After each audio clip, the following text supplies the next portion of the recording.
today. America. I want y'all to clap for the panel. Or you can just make it. There you go. Just make Round of applause. Round of applause. Listen, it is another Wednesday. This is my show, my name, my own podcast, and I'm your host. Y'all, we are live here at Sherman Phoenix, and me and Savannah just had a vegan burger. Definitely did. It was Joe. It was fire. Good. So make sure y'all get down here and try that shit. The waffle fries. His name is Brandon, the owner. What's it called? Twisted Plants? Twisted Vibes. Twisted Vibes. Twisted Plants. I don't know. There are a subsidiary of Twisted Plants. That's why. Okay. That's So you're not wrong, but you didn't say it right now. Okay. Okay. Well, listen. Today, I wanted to give flowers to Mr. ToneDef. This ain't about me. This ain't about Oh, me. wait. I could do that. Hey, okay. Got you covered. Got you covered. Thank you. Yes. Tone, What up? you are like amazing. We all think you're amazing. Aw. And we are so honored to know you and have the opportunity to do the things that we love with you on our side for support, guidance, all kind of education. This man is Multifaceted, multi-talented. plenty hats. Y'all gotta forgive me. I'm still working, even though I'm on the show. Can't stop, won't stop. Don't stop. Can't stop, won't stop. Rockefeller, get down. Look, I am testing out new software while we're also doing this. So you gotta, I'm multitasking here, but that's all because I always gotta make sure we good. But thank you for that. You're welcome. I just realized this is actually my first time being a guest on your show. Yes. And we've been doing this for about a year now? Almost a year, yeah. So this your first time actually doing the interview with? Yeah. Really? Yeah.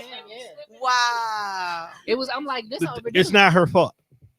I'm a very, very, very advocate about being behind the scenes. Even on my own show, I will do a whole show and will not be on camera. Mm-hmm. It'll just be my brother and whoever our guest is at the time. I really don't purposefully be on camera. I'll be serious about that. You be hearing him in the background talking and making points, but you don't see his face. You don't see me. That's you get to see the face behind the voice. Yeah. I mean, it's sexy as hell. I already know that. But a lot of people wasn't ready for that. Though. But what questions you got for me today? Because we collectively can talk. We can. We can collectively talk. That's why I love. Before we dive on you, I want everybody to go around and just kind of introduce themselves again because we've all been here. But let's just give the audience insight on who we are. This is part of the panel. So let's do this, y'all. We're gonna start with Miss Savannah. Hello, I'm Savannah Burtz. I'm a part of the panel. I have a nonprofit called Lupus Has No Face, 501c3. We got some events coming up next month.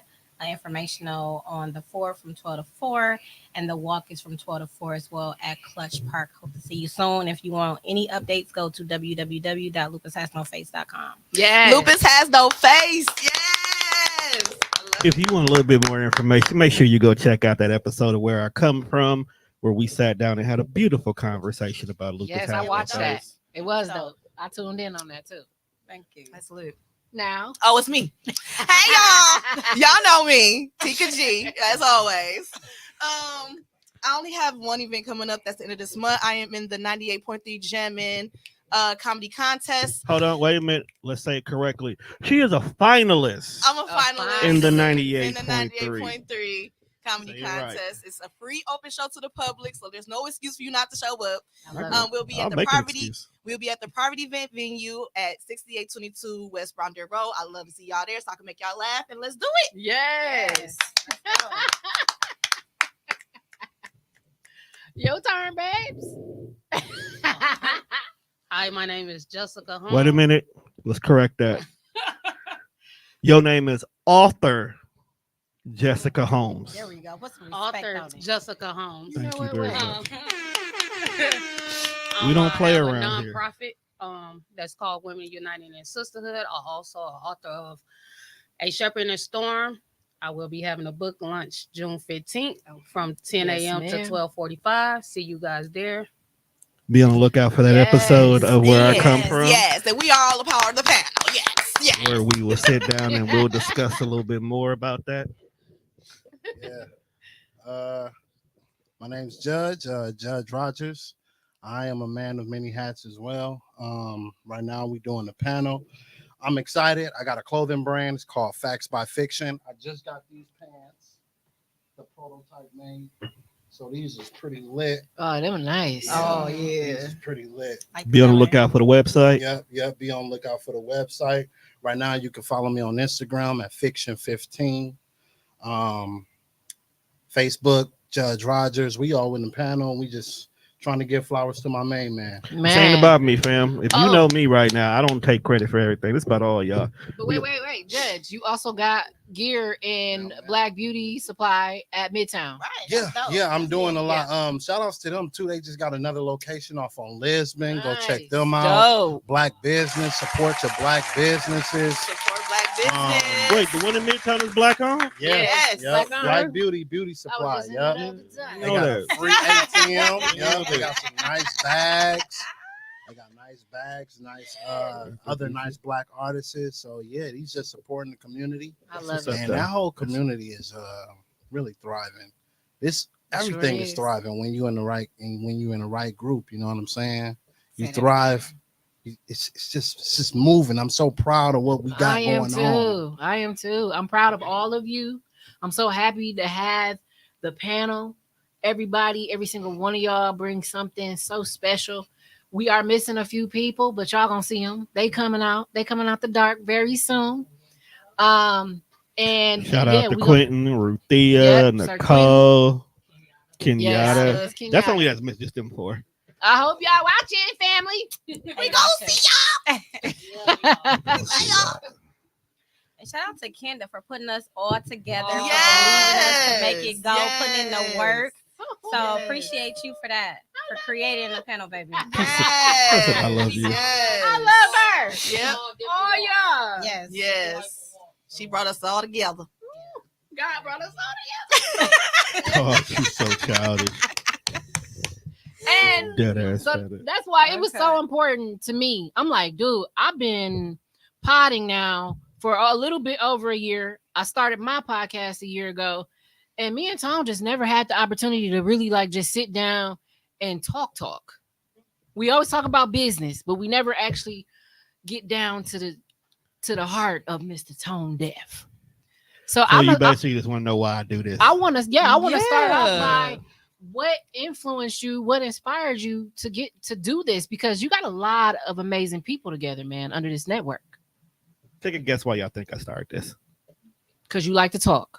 To get women. No, that's why my brother wants to do it.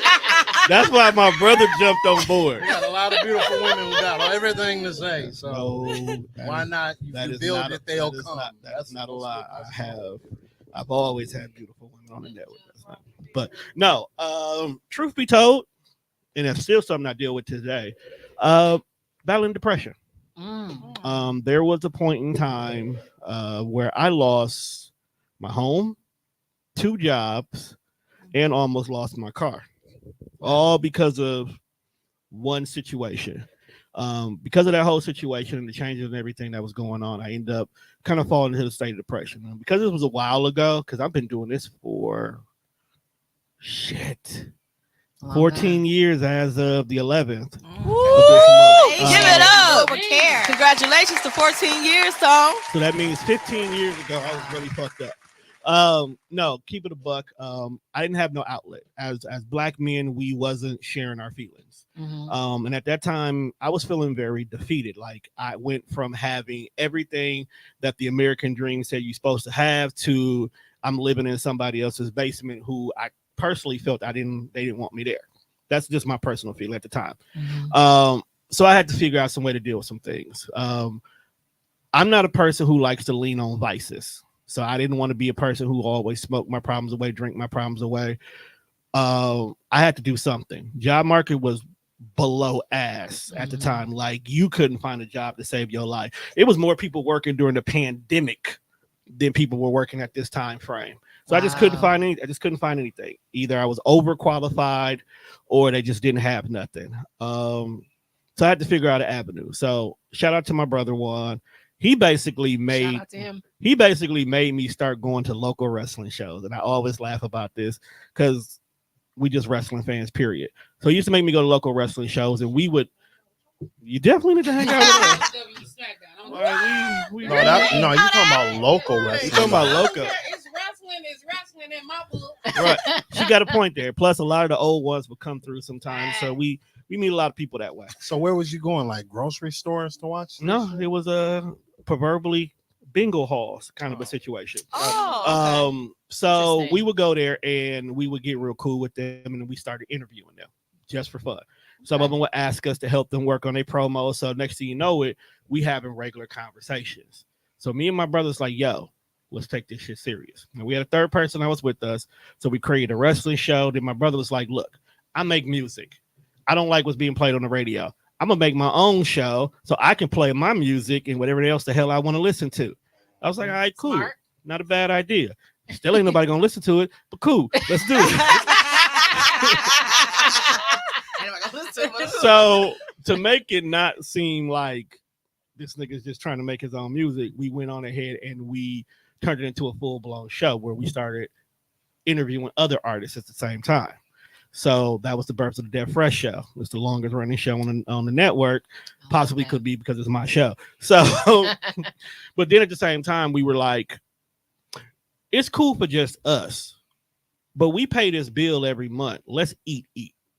So then we started reaching out to other people we know. So we ended up getting Dia the Poetry Pusher. That's my homegirl. We go way back. Go ahead, Dia. So that was an easy yes. Then, Lexi Trinae came through. She did her stuff in regards to it. We had a dope alternative group called the Switchblades out of Detroit that was working with us. And of course, I had to get back to my roots. So I ended up having like 2 to 3 different variations of wrestling shows that were on the network. But that literally started all of this. As we continue to do internet radio in regards to that, and we kept growing, and I started adding other shows like a relationship show, which at the time people don't understand, there was no such thing as podcasting when I started this. Okay. So what did it still have the same term, podcast? Or No, podcasting didn't come into existence until Apple created the term, believe it or not. Wow. It was internet radio, but at the same time, internet radio is just the evolution of what regular radio is. So when you evolve with how you consume your music, you have to evolve in regard to how you consume your talk radio. So when you evolve your talk radio, then you started having podcasting. Then the pandemic hit, and when the pandemic hit, people started losing their fucking minds staying in the house. So next thing you know, people started looking at avenues of how to reach out. You got some people who was like, hey, this podcasting thing seems pretty cool. Let me go ahead and try that. And they were taking their stimulus money and buying equipment. Then you have famous people like artists, rappers, movie stars, stuff like that. People who you can't go to work no more. You can't go on tour no more. So then they started hopping into the game, says, hey, well, I can sit at home and do this and talk about this. And then next thing you know, people like Joe Buttons, Joe Rogan and all of them started becoming popular and bigger. Actually, you started off the same time with Joe Rogan. That was 14 years ago when that wasn't even popular. I did. It's like almost like a I like because nobody was listening to Joe Rogan. Nobody was listening to your brother, but y'all was all making music, all doing y'all thing, all setting a platform and setting structure. And the foundation. Nobody was nobody was acknowledging that. But they were. The thing about it was they were listening to us, but no, we were not acknowledged. A lot of people were not acknowledging the internet radio because the one thing about podcasting, and if you notice some of the more popular podcasts, they're not popular because their content is good. They're popular because of who they are and the machine that's behind them. So personality definitely became a thing. So eventually we had to shift gears. We couldn't continue to keep doing internet radio because the technology started being behind the scenes. And then my sister wanted to pod. Okay. Now, if any of y'all know Mimi. hey, listen. Shout out her pod. No, I'm getting there. Her pod is very, very pivotal to the success of the network as a whole. Too, by the way. Please do not curse her. But then my sister finally decided, after we had told her multiple times beforehand, you need your own show. She finally said, yes, I want my own show. But then she lit a fire on my ass because we did an episode. It never came out. I don't think you can ever find this episode ever. She did not like how it sounded. Okay. And I agree with her. It's like when I look at what we were doing and what everybody was listening to, she's like, nah, this is my shit. When it's your shit, we can do whatever y'all want because that's y'all shit. But this is my shit and it's going to be done right. So what we going to do? So I ended up calling my job, took a loan out in regards to my 401k, copped about $5,000 worth of equipment at the time. The rest is history. Wow. Can I stop you right there? What made you go so hard? Like, because it seems like you didn't. Did you believe in your brother? Did you believe in anything that anybody was doing, or were you just bullshitting around? Let me give you an honest answer. If you know me, the number one thing is I love helping people. Okay. Yes, you got a big old teddy bear heart. Yes, he do. That's the number one thing. But the second thing about me is if I put my name on something, we are not about to fucking play about it. Regardless. So when my sister literally said, Tone, you need to do this, Tone, you need to do this, she would say, if you don't get this right, how do you expect people to pay for you? How do you expect people to pay you to do something when you're not doing it right? Yeah. So I had to put foot to pavement and figure out how do I make this sound like somebody else? So the number one thing I would do is I'll go listen to everybody else's shows. And I would literally sit there and I would listen to things like Amanda Seale's show, who's a great monologuer. How does her show with her by herself make you want to stay here? Then I would go listen to Joe Budden and not listen to the ignorancy in regards to what everybody else said. And I would go and listen to what everybody talks about. I would honestly do my homework. I probably did more homework in regards to making everybody else sound good to the point that I said to myself, I'm going to start consulting. And it's to the point right now where I literally sit you down before you do your show and you damn near have to go through about a 3-hour master class before I let you pod. Damn near. And almost everybody I have ran through that still podding to this day. Fire. Way to go. Okay. Fire. And it's not because I want people to have value in what they're doing. Anybody can get up here and talk.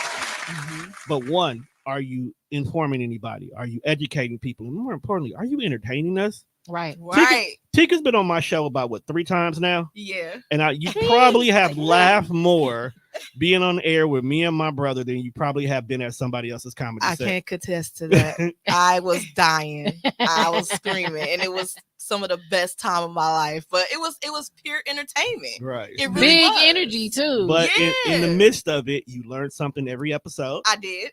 And you were informed about what you could do next in regards to anything that you were interested in. Yes. Absolutely. And it's a formula that's always worked. And I try to make sure everybody has that. And you know what? I also felt that from you when I first met you and Tommy. Shout out to Tommy, Mr. Can Beats. Shout out Tommy.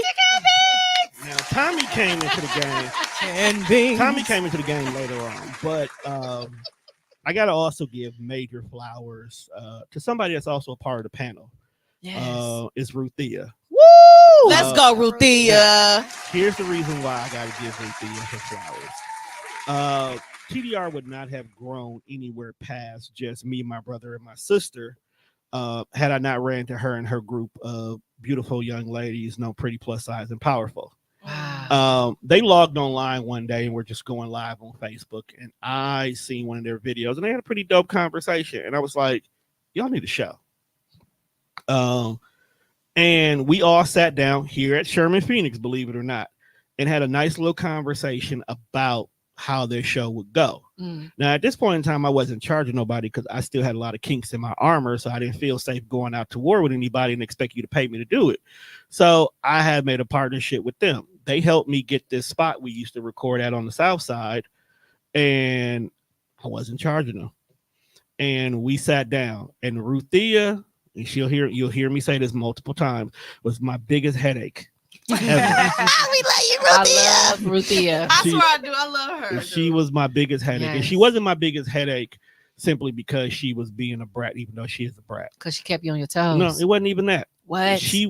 We bumped head about a lot of things. And it taught me how to step back and get out of my own way sometimes.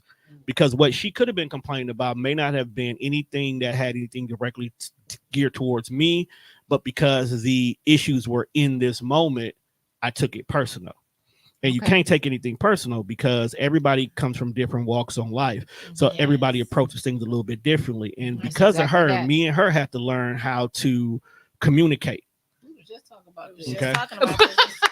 Me and her had Talking about Let's talk about this last night. you deal with me long enough, I'll show you how we can make everything work. There's not a single topic we'll never have that I won't bring it back. So that's what I'm good at.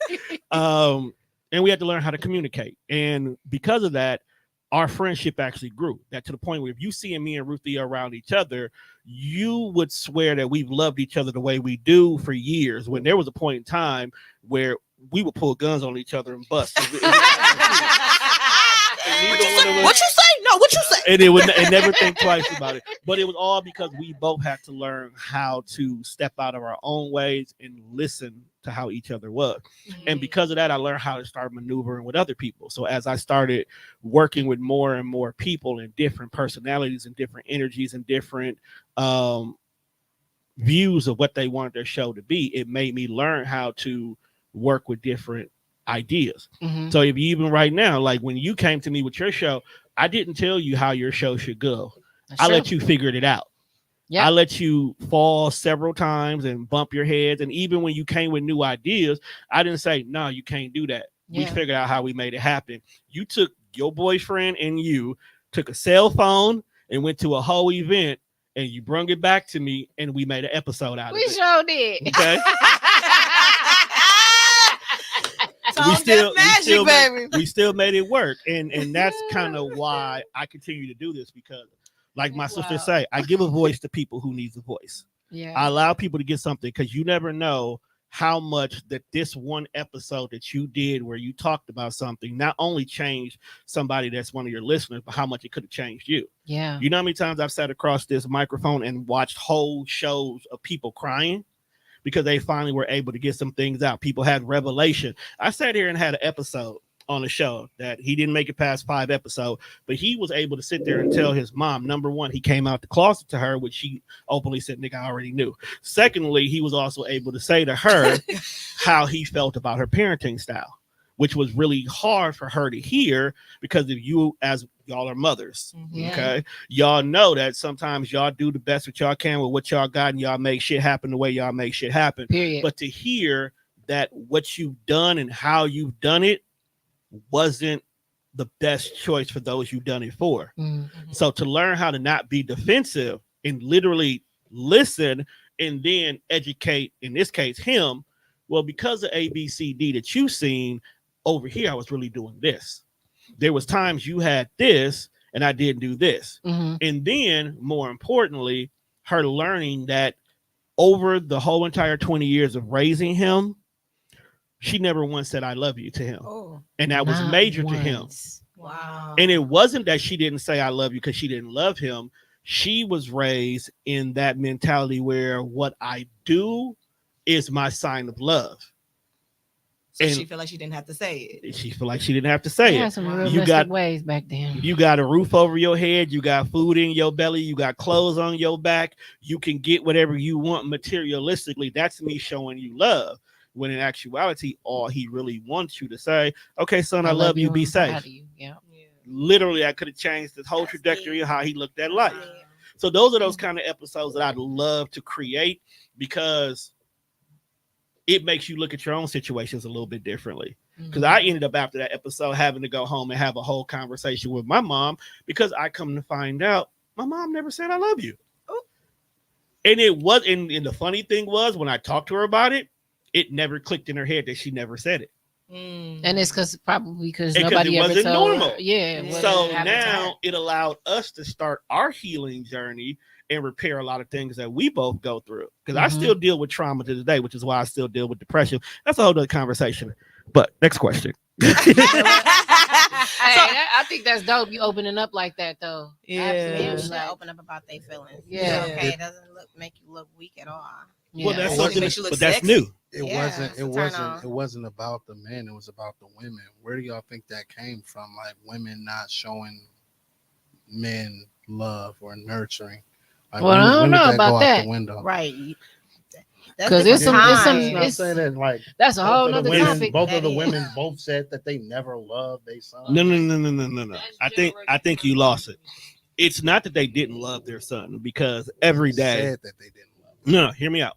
Every day, moms get up, and the first thing they do is they fear what's going on with their son or their daughter, especially little black boys. We can walk out the door and not make it home, and we didn't do a damn thing to deserve that.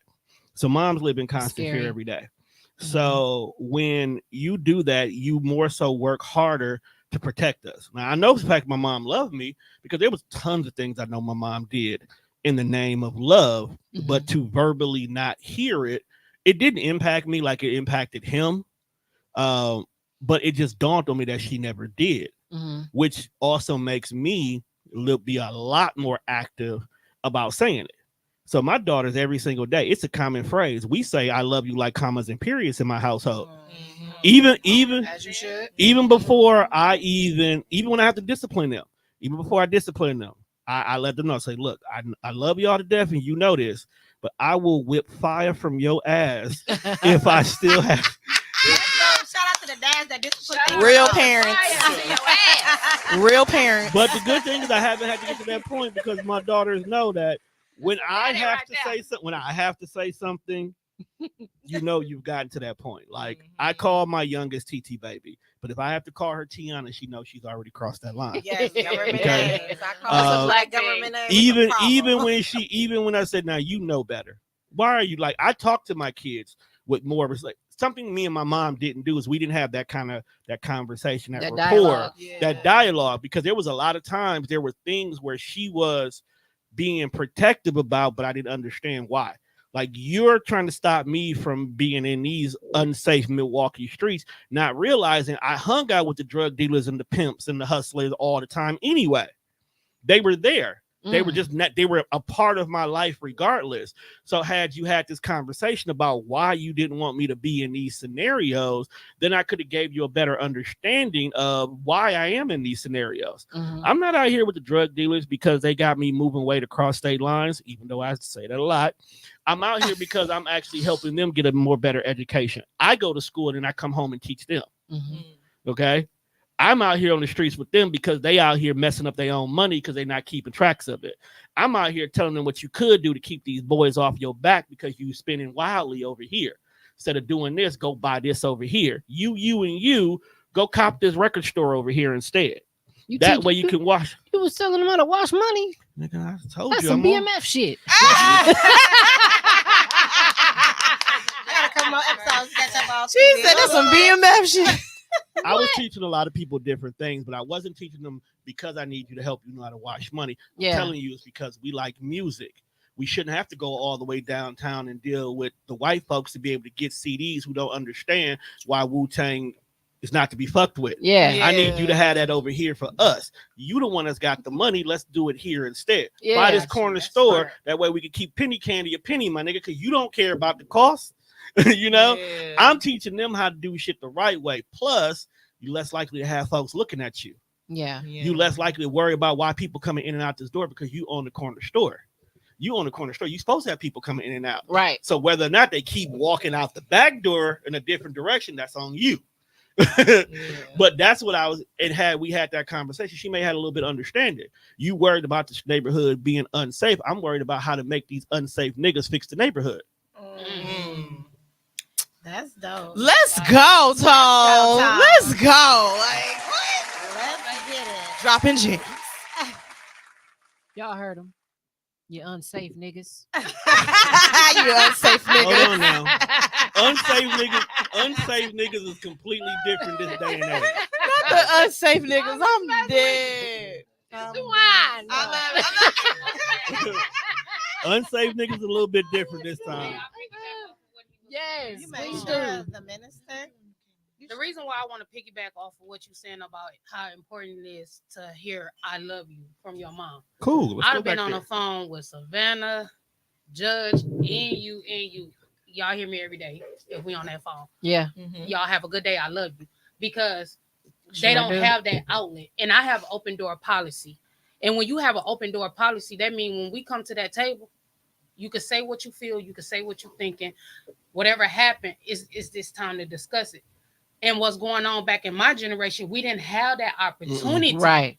to express what hurt us. And I don't think I would have suffered as much as I did if I had that platform. Mm-hmm. I thank God for what my mother did for me. But having a group or a platform that I can express myself, if you check your phone, you'll see what I just sent you. Oh, let me check. It gave me a sense. Like I had to be grown to get to that point. But now I don't want my kids to suffer what I suffer. Because when you suffer in silence, it's a silent cry and people won't understand it.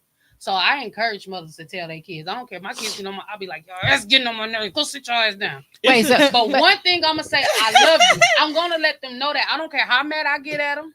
I don't care how many times I put them on my truck. Yeah. They're going to know that I love them. And I wish we would have had it back in our day. Most definitely. Love you. See you later. Have a good day at school. Yeah. Savannah said, I said it to my kids and I was on the phone with Savannah. She said, oh, I love you too. So I said, girl, I'm talking to my kids. So what? We still need to hear that. But I do that. We still need to hear that at this big old age. Yes. Yeah, Okay. and then I think that's dope when she started calling the panel. That's just my opinion. Yeah. And before we all got off the phone, I love the fact that we all say, "Hey, I love you." Yeah. Keep going. You talking about that day we was on the phone for 12 hours? No, baby, we was 14. 14. Y'all That was a good day. That was a great day. I was homesick. They kept me occupied. Man, I got I ain't get shit done that day. I ain't got work done. I ain't get shit done that day. I had 3 Zoom meetings, pop back on, and still have everything else done. Productive. Food, dinner, everything. No, that's I wasn't nowhere near productive. Cheers, baby. Cheers to me. I wasn't nowhere near productive that day. I He was helping you through. So wait, you sent me this. You want me to say it? Not yet. Not yet. Okay. It's exciting. Y'all be on the lookout. Y'all be on the lookout What for the hell Miss you Just the do? Minister. It's something coming. It's something I didn't send it brewing. to you? It's something brewing. I drop it in can't the say main nothing. group? Something I brewing. didn't See, get that's the nothing. problem. I didn't get anything. I feel All right, we left feel out. left out. Why y'all feel left out? Send it to them. You don't too. love us? I can't be the only one in the know. That's why he just called me out. Kinder better than us. Right. She your favorite? That's what I'm saying. She favorite now. You her favorite? I see how it is. No, it's not even like Supposed to be that. about me. Okay. Who else got a question for Tom? You got I had a question. You go ahead. You go You first. go around. You go first. You know what, let me Go just- ahead, Savannah. Let me just put it Oh in my because God, I my ain't mind think just we went going blank. around But it anybody. was something to the point where your love exudes how you take care of your teammates. Your teammates. It showed the love because for me, my experience is that you go above and beyond with Hold care. on. You Did do. you say The hold on? love I show you is different. Oh my God. Now, hold on. Hold on. Because our conversations come from a hurt place. So I handle you a little bit differently than I say I would handle Kenda, or I would handle Jessica, or I would handle Judge. Me and Tika's conversations came from a hurt place before too. So I handle y'all a little bit differently because one, whatever I say is going to have a major impact at what you do next. It definitely does, and I Okay. appreciate that. So y'all special. I don't do that for everybody. Just want y'all to know that. Okay, continue. Y'all special. Yeah, I he can't. said I y'all. knew I was special. He said y'all. Everybody know I'm special. Y'all, but you a little special. A little special. Special With the on there. How you doing? I appreciate everything that you have done. Comma butt. There's no but. I can't even come after what you just said. So Right. it's on you. Oh, it's on me. Okay. Yes. So, oh, you know I gotta ask my question. Go for it. You ready? Ain't nothing off the table. Ask Okay, her. you ready? Okay. So my question is, so obviously you've been in the game for a while now, and do you feel that being the person that you are and being so involved with so many people's different values of growth and their different paths of growth, do you feel like that changes you in the process too, or do you feel like it's just kind of like a part of like their growth and their path? Oh no. Everybody changes me. That's a good question. There's no way you can interact with anybody without having some form of a change. Whether you had a positive or a negative interaction with them, it's still going to change you regardless. Think about the last person who pissed you the fuck off. Right. You approach certain situations a little bit differently now. Okay. You may not deal with that person, but now you also are now more prepared and ready to look at certain situations. Yeah. Also, everybody I deal with, they come to the table with an expectation. And sometimes I have to adjust myself to that expectation because I would not say yes to this if I can't meet that expectation. And sometimes I can deal with somebody and it doesn't work out, but it makes me change how I handle going forward. Take a prime example. I recently just had a show with two lovely young ladies who wanted to start their podcasting journey. We only got about 3 episodes out of it, but during that whole time, our interactions were not on the same page. Okay. And we couldn't figure out how to get there, or personally, I couldn't figure out how to get us on the same page. Maybe about 10 years ago, I may have went a little bit crazy about the situation. I may have talked about, pointed all kind of fingers, the whole 9 yards. But when they came to me and says, well, you know, we're no longer going to work together, I was like, cool, because I already knew in advance I'm smart enough that I've danced this dance long enough that this dance ain't worth dancing. Okay. Okay. I didn't know you danced, but okay. Them Milwaukee niggas be dancing. I can cut a little rug here and there from time to time. Cut a little rug here and there. No, and because of it, I knew what to expect. And that's because I've dealt with people in the past who had familiarities, but I grew up enough to not just say, I can't do this. I'm not going to do this. No, I stopped. I said, okay, let's see what you need. Let's see what part of what I'm doing may not be matching with your expectation. Let's have this conversation. Maybe you came in with this expectation and I promised to give you what you need, and now I'm not fulfilling it. So let's stop and let's see, where am I lacking at for what you're doing compared to what you need? Because if I give you everything you asked for and we're still not working out, it's not me anymore. Exactly. Yeah, you can rule yourself out. Like, it's not me anymore. I've done what you asked for, and I've even gone above and beyond a little bit because I'm taking accountability of what I agreed that we could do here. And if you're still not satisfied, that's not me at all. It's all you. It's always been you. So now I can walk away from this situation, and now I'm not sitting here looking bitter. I'm doing like I always do. I'm getting active. Okay, I got a time slot open up now. Okay, let me see about this person. I don't stay in that space no more. Something I used to dwell on back in the days. I don't do that no more. It's now like, this is open. I can stay home tonight now. Cool. You know, like, now you can get a break. Like, I can get a break now. Let me enjoy this. But while I'm enjoying this, I give myself 2 weeks. Okay, I got to get a show in this spot because Bill's getting due. So now I'll go out and look for something else. Or even better, I got Friday evenings open. Let me see what I can schedule for the panel this day now. So now I'm looking at things a little bit differently because I don't dwell in negativity anymore. I love that. Good. Okay. I love that. Even when I have great moments, I smell the flowers, but I got shit to do. Yeah. I can't stay in one space. Something that 10 years ago, I would have did something great and be like, where's my flower? Where's people praise me, see me? And I don't need that anymore. You know, we're going to give it to you anyway. Now. I don't even need that. We giving it to you, but not because you need it. We giving it to you because that's just who we are. We give credit where it's due. Yeah. Exactly. That brings me to ask you another question. How many podcasters are on this network? You were acknowledged for being number one and having Black podcasters in the nation. You were acknowledged for that. Wow. Publicly. That is out super loud. Nice. In total or just at the moment? At the moment. Let's just talk about at the moment. You niggas like to go on break, so I gotta I gotta do the math real quick. I'm thinking we're about 20 right now. That's still good. It's about a good solid 20 because a lot of my shows we have gotten a little bit smarter. We learn how to work smarter, not harder. So I don't record everybody every single week. There's a lot of bi-weekly shows right now. And then it allows us to work more so on marketing. So if you do an episode, like for an example, today, we got 2 weeks to promote the hell out this episode and do whatever needs to be done. My dad called me. I know what he won't. I'll be there later. I know exactly what he's asking for too. So about 20 right now. About 20 right now. That's great. Congratulations, Tone. Like 80, 85. Wow. That's a lot.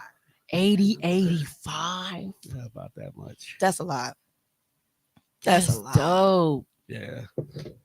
I love Shout that, out man. to you, Tone. That's overall. You being the man. You the man. I ain't nobody saying. So, what would someone need to do if they wanted to be a part of the TDR network? First of all, they got to be serious about this. Like, just because you get around your cousins and you make people laugh, don't mean you deserve to be heard. I'm keeping a buck with you. Y'all heard that? All y'all not comedians. Continue. She actually got a point. Y'all niggas need to quit that shit. Being a comedian is not as easy as y'all think it is. Man. Just because you make grandma laugh at your jokes don't mean that everybody will. Why grandma? Exactly. Anyway. Oh my Lord. Anyway. Laughing, what she gonna be laughing at you? No, you got to be serious about this. There's a lot of people who have the idea of what they want to do because they see the Rogans and the Buttons and the Jill Scotts and the Amanda Seals and the Two Dope Queens and be like, I can do that. Mm-hmm. We live in a day and age where people chase money more than anything. I tell everybody all the time, podcasting is like being a musician.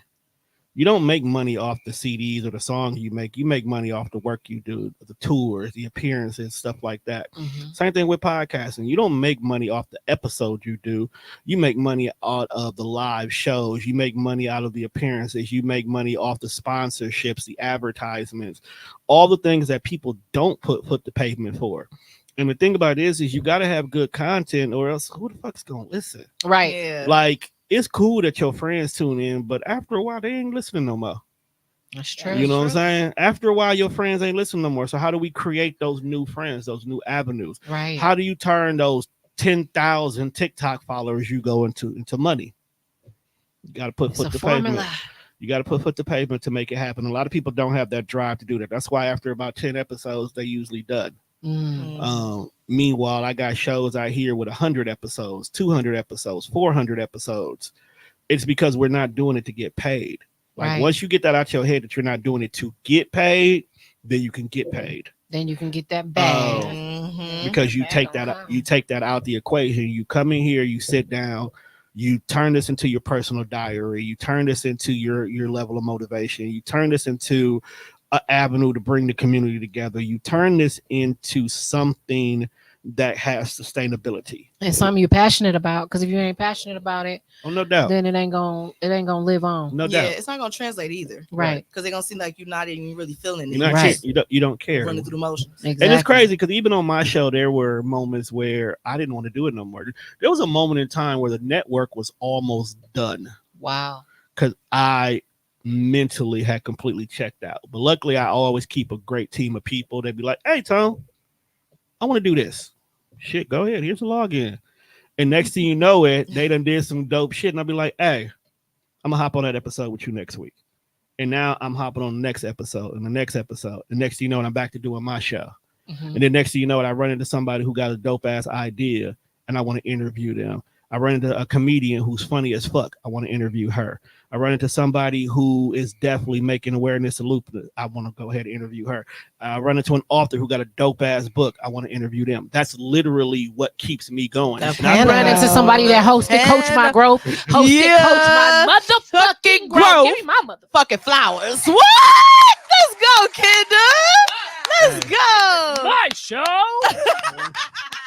Yo, real talk though. I actually do want to give Kendra her credit too. Let's go, Kendra. I actually want to give Kendra her credit We because living. out of a lot of the shows that I've had, Kendra was probably one of the few people who kicked in the door and basically was like, yo, I'm gonna make this shit work. Cause she went on the podcast tour before she even knew what the fuck podcast was. She came. I'm on it. Hey, that shit came. was fun. She came in and she sat down with me and we had a whole conversation and then ended up being on like 2 to 3 shows that same day. Wow. No, she did for real. She did. She came in. She's supposed to do an episode with me. I had overbooked myself for people coming in, so we just had more of a conversation. And then when my show that came in at 2:00 showed up, they was like, "Girl, sit down." Yes, I believe that was That was a Purpose Over Pain. Purpose Over Pain. Yeah. Shout out. Purpose over pain. Shout out to y'all, Come y'all. on and sit down. And then Let's go. And the crazy part was after she got done Bianca. with that show, the show she was gonna be on was actually right behind them. And it was just like Kendra just had a whole field day, and then she came back like a week later. She was like, "Tone, I want to do my own show." I was like, "Damn, you already have already." So you already like 7 But episodes. I love how in. everything is like a domino effect. Like it just kind of like transfers over. It's networking. Like each person gets to know each person through the process. Like, And that's the thing about my network that I definitely make sure. Yeah. Not every shows interact, but a lot of them do. yeah, I don't believe in having to outsource anything when I know I got it right here in house. Yeah. that's dope. And I actually build my staff. Like, even though everybody comes to me to record, I still call them my staff. I still call them my people. I still call them my family, because at any given moment, I might need you for something. And I have no problem going to that person and then promoting that person after. Say, I have a young lady on my staff who she makes prom dresses. And in the beginning, when she first started doing their show, that wasn't her thing. That's what she was doing. But anytime somebody was looking at any type of alterations or stuff like that, that was the first person I was instantly recommending. I wasn't looking at any. I tagged her and shit. It was one year I tagged her so many damn times. She was already booked. She had to tell me, "Tone, stop." You can decline work. Like, Tone, I ain't got time to do it. And then on top of that, I'm shout out to Cree of Cree Couture. She done got so big, she has her own spot that she quit her regular job, and this is what she does That's full time now. That's and amazing. She's definitely living her best life on the back of that. So if I have it on my staff, there's no reason for me ever to go to anybody else. I sat down one day and I told my friends, like, if I wanted to put on a full-blown fucking concert, like a Summerfest-ish concert, I can do the whole thing without needing anybody that's not on outside of TDR. Do not need it. That's lit. That's a powerful. That's a lit. That's dope. That's lit. That's how it should be, though. But I still go outside though, because I still like to bring more people together. Yes, Tone can make a whole thing happen, but I like what you doing. So I want you to be a part of it. I like what they doing. I want them to be a part of it. I want you to get the exposure. I have a team. You don't. Let's come over here and see what this team like. Yeah. Come see what partnership looks like. Come see what conglomerations really work like. Because you can stay over there and do that all by yourself and be stressed as fuck, or you can come over here and get with Def Row and we're gonna get you where you need to be. Def Row. That's Hey, just- so do you know who this is? This Diggs? I do not know. You know, that might be my boy Diggs from Geek Hey, Set. I don't know. what's up? I mean, my boy Diggs from I Geek can't Set. see because I don't got no Okay. glasses on. I took mine off too, so don't feel bad. How are I'm blind as hell right now. I'm blind as hell right now too. Shout out to TikTok, because we live on TikTok as well too right now. Hey, let's go TikTok. That's another thing about me. I can't stay in one place. I'm always trying something new. One of the big things about me was I was probably one of the first people to turn podcasts into visual. Like, I did not. I love it. I with- love That's my it favorite too. part too. I Being love able it. to I'm- interact Actually and see. Yeah, I I like was to one of the see first people Yeah. who turned it visual. I love So it. during the Yeah, with the pandemic, picture books. audio was cool because everybody would listen to podcasts on their way to work or while they're at work. But once everybody started working from home and people were able to sit there and have TV on while they were at home working, I was like, well, why don't you get to see these shenanigans? Yeah. Because there's Yeah. some crazy stuff up in here. So I started making it visual so you could physically see the conversation. But then I used to go one step further. It's interactive. I used to have a lot of shit going on screen at one time, and I had to cut that down to now it's just very simplistic. But now the comments and the conversations are a part of it. Mhm. And that's a very big thing for a lot of my shows. One of the reasons why Mimi's show is so damn successful, people would stay up to 10 o'clock at night on a Sunday to interact with her on her show. All because they get a feeling of podcasting that's not being done anywhere else. Yeah. You know? And she's fucking sick, twisted fuck. She's too. hilarious. But she doesn't even have I a never got to meet her. I don't in even person. call it a podcast anymore. She has a late night talk show. I That's love how that. I refer to it as. She has a late night talk show. But I We're gonna will, do after hours with. Ooh. y'all can, She mean, said, I'm not about "Ooh." to say nothing else. She conver- said, Talk about "Ooh." this when it's off. look, conversations from the couch can come back. Man. We'll leave it at that.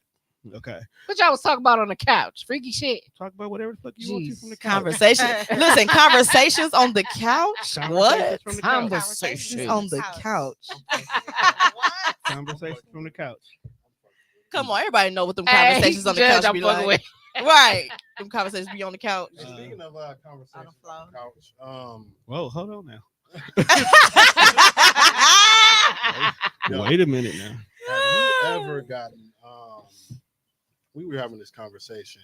I don't know if it was just you or we was all having a group chat, but you said once you got somebody's mind, you got them like that. You remember you saying that? I most definitely say that all the time. Okay, so with us sharing our thoughts and sharing our ideas, have you ever been like in like a mental situationship with somebody that has had a podcast with you? What? I know where he's going with this. You understand what I'm saying? I'm done. What? Y'all understand what I'm saying? Yeah, Sips tea. A mental. So Repeat it. basically, in so many words, he's asking, have I ever had a situation where someone stimulated my mind to the point where I had to cross boundaries? Yes and no. I want to know what. Never mind. Yes and no. I was just wondering what sparked that? Yeah, what sparked that question. I don't see Conversations on the couch. I don't see a ring on his finger. Ain't no ring on Conversations. Ooh. Yeah, I'm good at conversating. Ooh. And I have lots of conversations on the couch. Ooh. So Lots of conversations that's on a the good couch. segue into what I was just about to ask. You know? Yeah. You gotta get in where you fit in. You gotta get. Haven't said anything all damn episode. Let me get a question in. I just wanted to. I didn't know if you were trying to be funny or that's what I was asking. Oh, jeez. Okay, I got you, Judge. I'm with you. We here. Yes and no. Yes and no, but I also have a hard rule since I've been doing business, because I don't make a business with pleasure. Once we start doing business, all things are off the table regardless. Only because it gets messy. And I don't care how great you might be, you got a bill to pay every month. And I can't pay bills with pussy. So we got to leave that where it is. Once I'm dead. saying. Let me high five over, take a head. One more done. One more. I just had to dug. That's all. I had to dug a little bit. That's all I'm saying. Can't pay bills. Y'all So y'all with some that, fools. So have you ever? I cannot. Have I never? Have you ever loved somebody? There's so much it makes I haven't crossed. you cry. The temptation has been there. The offer has definitely been there, but I have not. I work with a lot. You want to hear something funny? Oh, Here's something funny about that. Working with a bunch of beautiful women has actually made me numb to beauty, to external beauty. Wow. It's made me very numb. Interesting. Made me very numb to external beauty. Like, so what do you look for? Internal. Makeup is. You gotta be beautiful in the inside versus the outside. See, I knew you was gonna say that, but I was asking him. no. Let me clear. No, she right, but not. Yo, She right. I want him to say it. She right, but not in the corny way that most niggas would say that. That's not corny. That's Uh, wrong. Hold on, I didn't say she was wrong. I said not in the corny way.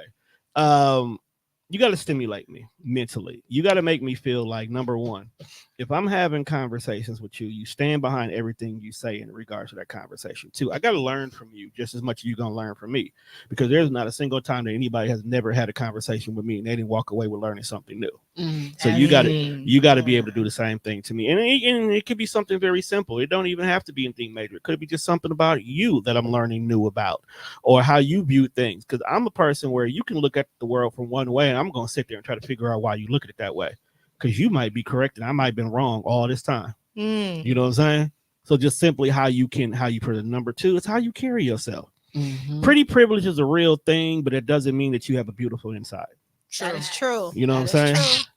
Like, the society has already taught us that pretty privilege rules everything. That's why we love butterflies and hate moths. I love butterflies. I love moths too, though. You see what I'm saying? I'm done. But you don't see a whole entire section of the museum dedicated to moths. But you will to butterflies, though. You sure? Yeah, I like. Now, that's what I was just thinking. When was the last time I was at the museum? But what we going to the museum. We're going to the museum. They had moths in there. The panel gonna take a field trip. We taking a field trip. Field trip with the panel, but and we're gonna record it. But you're not grasping the concept of what it is. You see exactly. I don't like the way they look. They creep me out. But if you really look at a butterfly in black and white, they look exactly like a moth. They creep me out too. I ain't gonna lie. I thought they was cute till I went to that exhibit, and then one tried to land on me. I was like, I'm out of here. Well, if it makes you feel any better, Mimi hate butterflies too. She hate them with a passion. She got a story behind that. But no, it's literally a lot of about conversation. Then reciprocity is huge for me as well too.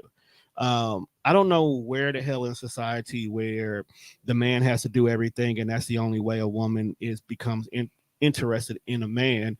Is become the norm right now. No, you got to give as much as I get. You can't ask for something that I can't ask for it back.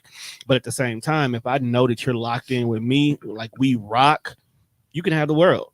You ain't never got to ask for it, but you got to make me feel like I'm not wasting my time too. Mm-hmm. So making sure you tell me I love you and you show it to me is just as important as getting whatever the hell you asking for out of me as well too. And the minute I feel like it's not being felt that way, I'm a Sagittarius. I'll shut that shit down and be done ASAP. I can literally be madly in love with somebody and somebody can say something and just like, I don't even know who the hell you are. Just that simple. Savage. Let me ask you something. Let me answer you something.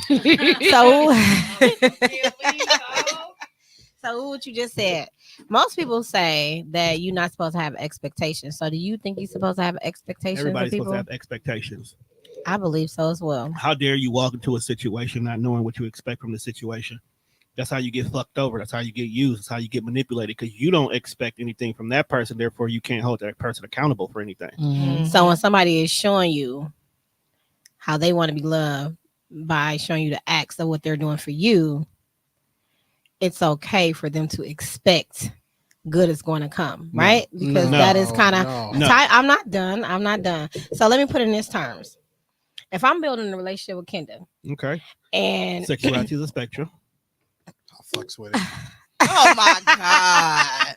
We are building a relationship, just not what y'all think. So if I'm building a relationship with her and I'm pouring into her and I'm just pouring into her because for one, that is me. And I'm there, right? Mm-hmm. But now it's time for Savannah, and she doesn't pour into me. My expectations are pour into her because I have already seen how she can be of value to me. So if I'm pouring into her, I do expect that sometimes she will pour back into me. And if she doesn't, that becomes a problem. But some people say you should not expect or you should not do good to others because of that. And I feel like that's wrong. I feel like that's using. That is misusing. That's using. But let me ask you this question. Prior to before you started pouring into Kendra, did y'all have the conversation of what the expectations of what this relationship will be? See, if you came into it and y'all had, and this person doesn't know that you're in it for a long term, you're in this situation for a permanent partner. Oh, she's mine. She ain't going nowhere. Again, love is. We had those conversations. I'm sorry, because I've been locked in for 2.5 years now. Oh, we had those conversations. I think we had those conversations. We just look at each other, honey. Yeah, we just look. We gotta look. We had those conversations. Conversations to be had. But I'm just saying. So if this individual, in this case, for this scenario, know that you're here for the long term, then yes, you are supposed to have the expectation that you're pointing. But you also have to understand what you're doing for them is being received the same way you're giving it out. We have this whole entire thing about love language right now. That's a new hot ticket. Yeah. So if your love language is gift giving, for an example, and you're buying her everything and getting her stuff like that, the way she loves you back may not be gift getting. So you may be expecting for this individual to buy gifts the same way you're receiving gifts, but she may be doing stuff for you. She may be complimenting you, giving you the words that you need, the encouragement, things like that. They're still loving you. They're still reciprocating everything in a different way. Acts of service. But you also have to have an understanding that what she is doing for you in this scenario is her version of what you're doing to her. But if you're not communicating that, then they will never know. That's not a new thing either. The Five Languages of Love. It's not new, but it's just people are just it's now. just now something people that are everybody doing should that. be reading. Yeah. The thing about it is people are now People follow trends. Yeah, exactly. So they're now starting to put labels on everything, and they're starting to try to find reasons to justify natural human behaviors instead of creating these scenarios themselves. So that's why we have things like people basing who they're gonna date off their zodiac sign and stuff like that. Which is another topic. That's so much of another. We're not gonna get that deep in that. Okay, next question. That's another conversation. That's another question. We Conversation. pod now. Let's go. But no, I do got a question. I do got a question for Tone. So What up? it is known that you are single, right? I'm free. Okay. I'm free, he said. So would you? Would you, if the opportunity presented itself, would you be willing to date a woman who is actually interested in like really pursuing marriage and things like that with you? Definitely. It's never not off the table for me. What if she's a podcaster? Aw, that's nice. As long as she's not on my network. She can't be on the network. Quit playing with us, Tom. Okay. Not making it easy for him, man. No, it's cool. Because I feel like even if it was somebody on your network and you just God bless you with that person, it's undeniable. You can't tell them no. I won't tell them no, but it will make things complicated. We do have to get an understanding. Yeah. Okay, that's all I wanted That's to know. all. We would have to get boundaries. Or boundaries have to be Okay. boundaries. Now, if it's somebody I record and they pay me every time, they may have to go work with Tommy. But that makes sense. Making sure you align it perfectly so there's no conflict of interest. Exactly. At the end of the day, as an individual who has worked in multiple different businesses, I got to run it past HR. Gotta run it past HR. Well, tell us what are you planning right now for the future of TDR? What are you planning? All right. Okay, I'm never a nigga who hides anything, so I don't give a fuck. You could try to do it first. You still won't do it better than me. There we go. But, Let's go, Tone. Let's go, ToneDef. Let's go. So I don't know if a lot of y'all knew. Last year I launched the Pod Station. So basically, it's a radio station. It's an internet radio station because I always got to go back to my roots no matter what. That's 100% podcast first. It's podcast first, music second.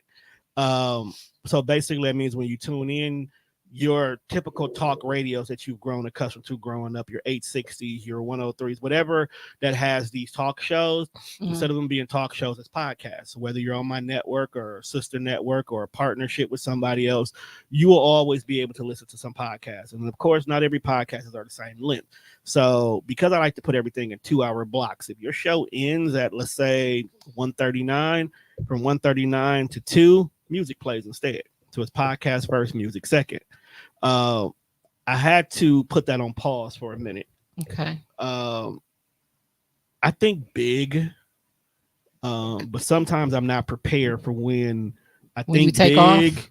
And it be bigger than I expect.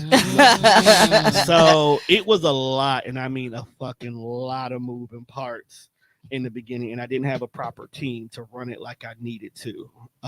So if all goes well, it will be back up and running come June. Okay.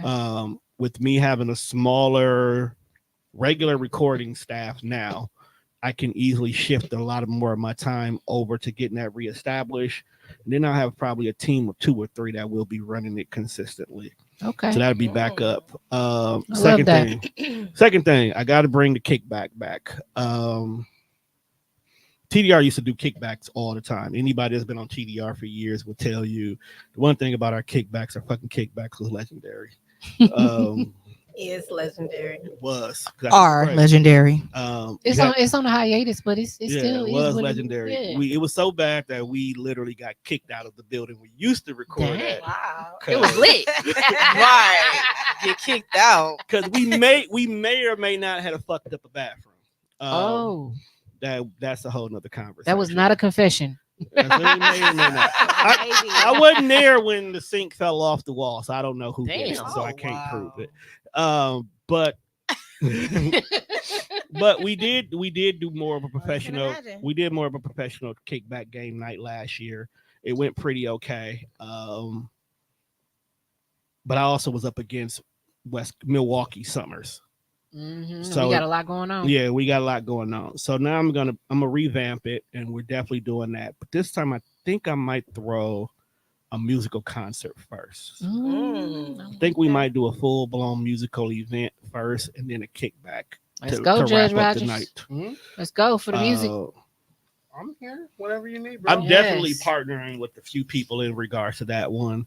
We gonna have a lot of local talent that's dope. And thing about it is I'm not only just R&B and rap when it comes to people I like to work with. You may get a little rock, you may get some alternative, some country. You may get country, you may get a little bit of jazz. You may get a white woman with a banjo. I don't care. jazz. Like when I do stuff, I do it. I do it big, I do it special, I do it unique. My goal this year is to get that white money because they love giving it away, and I want all parts of it in one shape or form. And then I want to spend it on all Black people. I'm overdue for a pop-up shop, but I don't think I'm gonna do a pop-up shop this year. I think I'm gonna go ahead and get behind this engine called Coach My Growth, and we finna force her to do this shit major this year. Because if you missed the last one, you fucked up. Because that shit was big. That shit was so big. Sherman Phoenix was mad at me, dog. Like you don't understand. They was mad at me for a good 2 months. I believe, but I took that L because I knew 23 vendors in the building. Yeah, I took that L. It's just the minister. Yeah, I took that L proudly because what she did was so major that even though I took an L, it was definitely a W for her and her team. So I was cool with that, with no questions asked.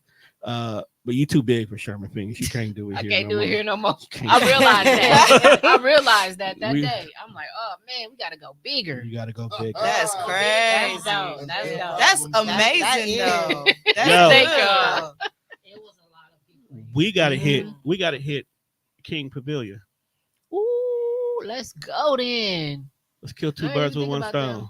Let's do it. You can kill two birds with one stone. You can do Coach My Growth in like the 2 side rooms, and then we can have a whole podcast festival going in the middle. Oh, yo. We do a whole podcast festival in the middle. I'm with it. That. That's cool. Oh, of course. Nigga, that's what Coach My Growth is. Mm-hmm. Yeah. It's just vendors. It's teaching vendors how to properly vend. Yep. And it was going down. I'll be a coach this year. Fun. I love that. I appreciate you volunteering because I'm gonna need you. I know you are. So I'm gonna need you. You heard it here live on Minding Your Own. Minding Your Own. You heard it here. Tone is gonna teach y'all how to do shit the right way. Yes, people do want to know. They want to know how to pod. They want to know how to get into it. They want to know. Ain't even just that, fam. It's just overall. I teach you how to do anything. Yeah. Just so y'all know, Tone and Kendall are both in business management, so they know what the fuck they talking about. Just putting that out there. Oh, and so do these. Y'all do too. Don't play. Greens behind their name. Like, I'm very impressed with everybody on this team. I can do the thing about it is I'm more than just business management, though. I'm a teacher. I'm an accountant. Mentor. I'm a mentor. I'm something like a therapist. A lover, a fighter. A lover and a fighter. And a drug dealer. Street pharmacist. They can't prove that yet. Pharmacist. We play all day, y'all. That's what we do. So get ready. They can't prove that yet. All right, I got another question. So, Tone, with you being somewhat of an empath and a therapist, I'm definitely a fucking empath. Who do you vent to? What is your right? That's a good question. Yes. I like that. Yeah. Let's go, Tom. You want to hear something funny? 90% of my depression comes from the fact that I don't decompress. Oh, okay. You gotta let it out, no, sir. And it is. I definitely 90%. Happy endings.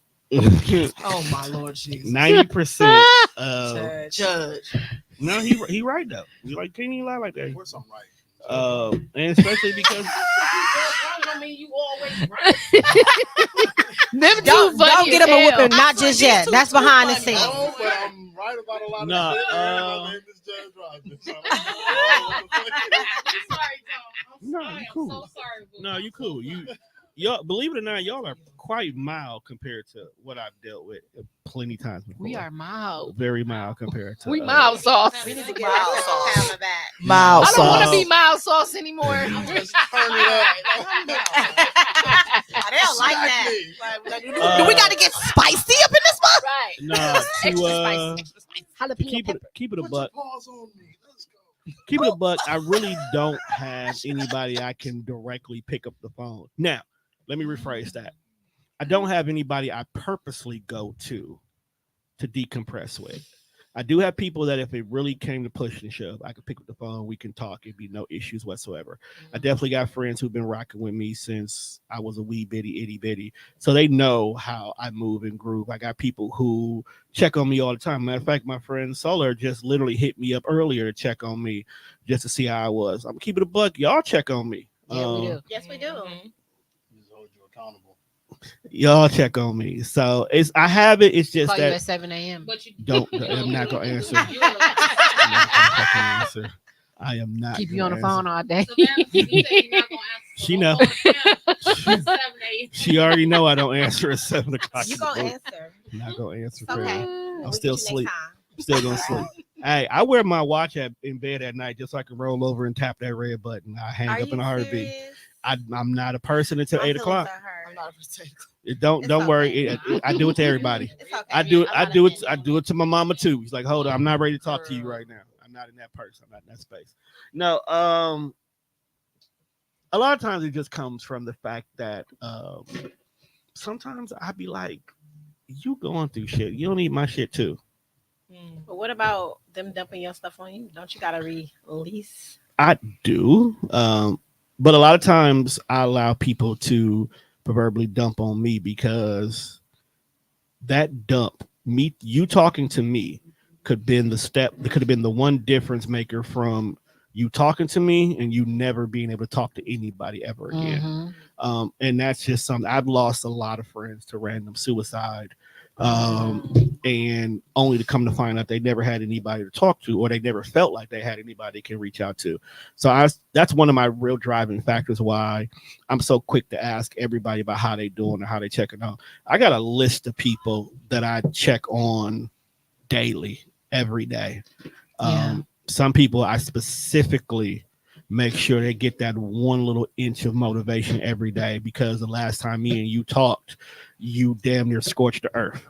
So I can't have you doing that. I got homeboys who I got to be like, yo, you good, fam? Do you need hey, let's go do A, B, C, D, because that could be the difference between you and knocking somebody's head between the washer and dryer. And, you know what I'm saying? No, you laughing, but it'd be dead ass. It'd be dead ass. It's the truth. That's why I'm just like, baby. Even sometimes I got people who Punch it back. We need to go to the gym. they sometimes it be people that just they dealing with somebody and that's they need to help understanding why this person could be the way they are. Because sometimes just talking to me and be like, yo, when was the last time you did A, B, C, D?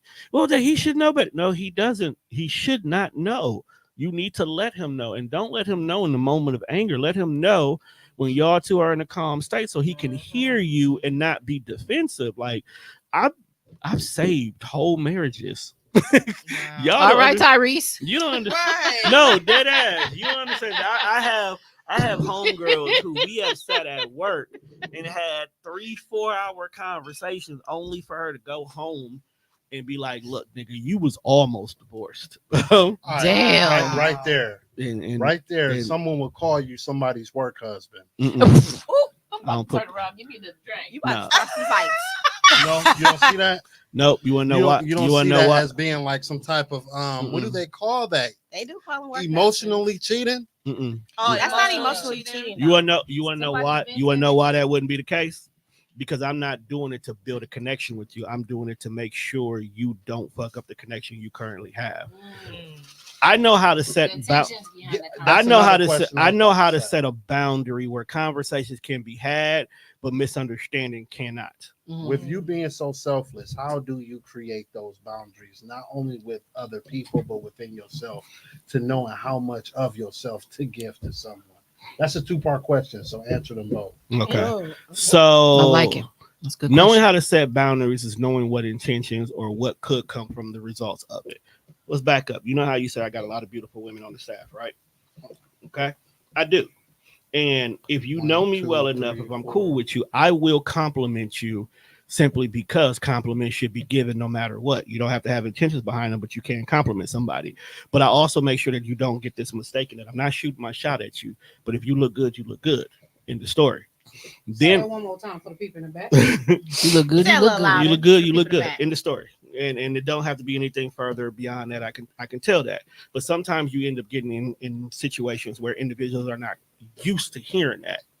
So now that you giving these compliments and you made them see themselves in a light that they're not either familiar with doing or haven't heard in so long, sometimes you have to be like, hold on, we cool, we friends. That's not where we going with this. You look good.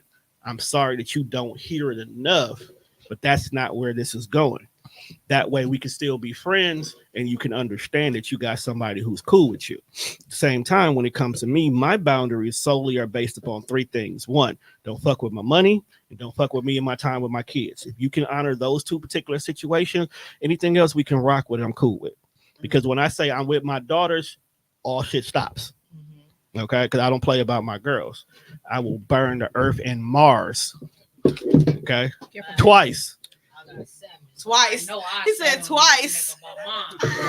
But those are really my only two major boundaries. Anything else we can talk about. Anything else we can have that conversation about. Anything else we can rectify before it becomes a problem. Yeah. We need to make sure you get a case by Friday. By tomorrow. I'm damn near about to get rid of the case off my phone now. Like fuck So it, I'll make wanna- it work. I'll figure something I out. want to give a shout out to Anita. Anita. Hey, Anita. I can't see what that She says. said, just because you feel like you're not a work husband doesn't mean that she doesn't feel like that. She can feel like that all she wants, but Oh yeah, that's right. but that wall will be put in place that it's not going to be any of that extra that goes along with it. You can talk to me all you want to, you can vent to me all you want to, but every conversation we will have will be in a platonic manner. Okay, I'm never going to tell you anything that would get me into a better place with you. I'll tell you what you need to hear in that moment, the way you need to hear it. So if I'm telling you that this nigga is not good for you and here's the reasons why, you will have a clear blueprint to make your own mind up. I'm never going to push you into making a decision that you are not prepared for. Women are emotional creatures. Yeah, Anita said women are emotional creatures. We are. Y'all are. Nigga, you know what? Let's stop right there. Humans are emotional creatures because as much as we want to sit here and say women are emotional and men are the biggest fucking babies on this goddamn planet. Okay. All right. We are emotional as hell. We can have our moments. We throw hissy fits. We stomp our feet. We pout. The whole 9 yards. Don't let y'all get sick. Hell, Oh my we're not even gonna talk about that. We can go to the internet right now. There's a whole entire hissy fit going on with this soft guy era shit, which is basically just emotional men throwing the fit. Drizzle. What I'm saying, just emotional men throwing the fit. So we just as emotional as y'all are. We just worse. Y'all just different with it. Y'all, as a single man with about 5 streams of income with a 3-bedroom house, I need to date a woman with a 6-bedroom house. Drizzle. Drizzle. What? I'm in my soft guy era. Wait, what? Jokes. What? I was about to say what? Who created this drizzle.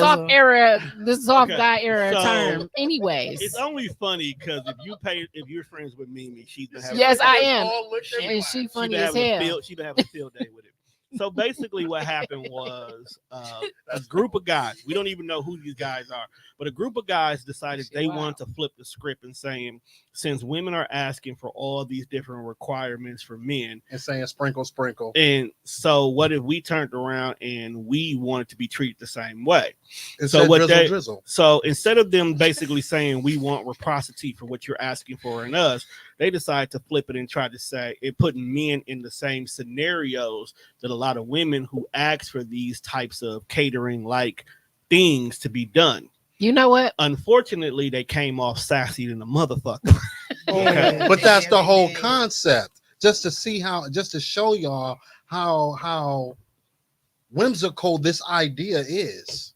To be soft as a woman? No, Nobody should want that. no, not to be soft, but to be Y'all ain't only being soft, y'all being feminine.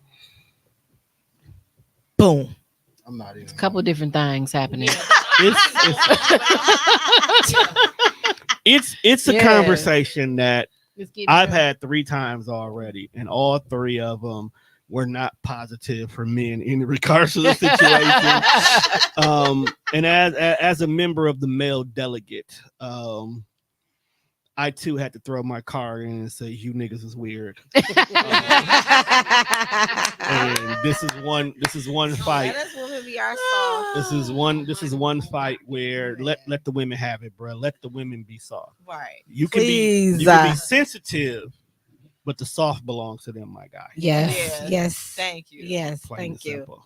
Said from a real I agree. man. I was gonna say I think guys are just tired of hiding their emotions and being hard and being expected to be hard. But what they don't get is we don't want them to be. No. We want them to talk to us. We want them to get it out. We want them to be vulnerable. We want them to express themselves. True. Yeah. Well, at least, hold on, let me phrase that.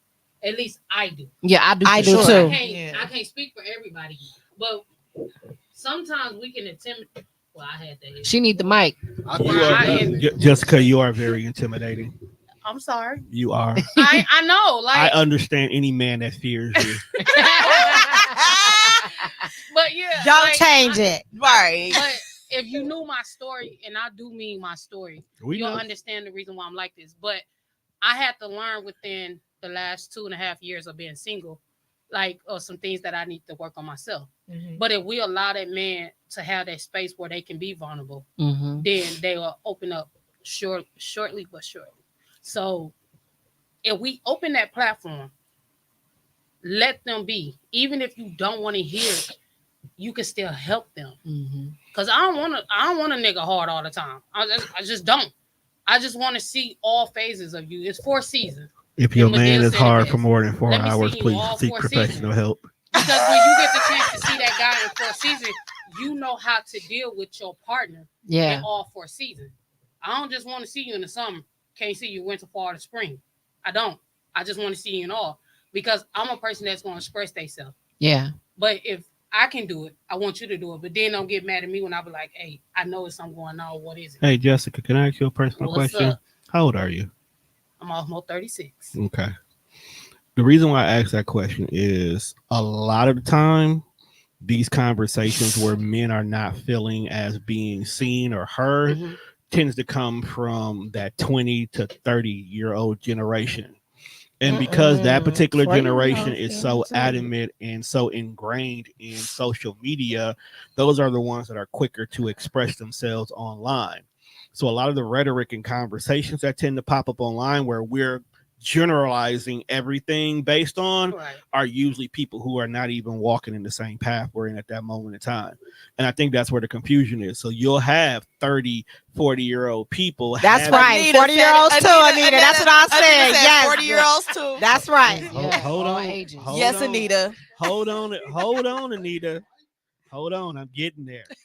But what I was saying was, but then that turns around and creates people in their 30s and 40s having these debates and conversations about stuff that you should have aged out of.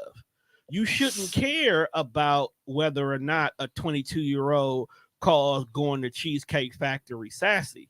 We should be at that point in time that we actually may have a couple of things on the Cheesecake Factory we personally love. So going there is no big deal for us. It's That's definitely right. You know what I'm saying? Take me.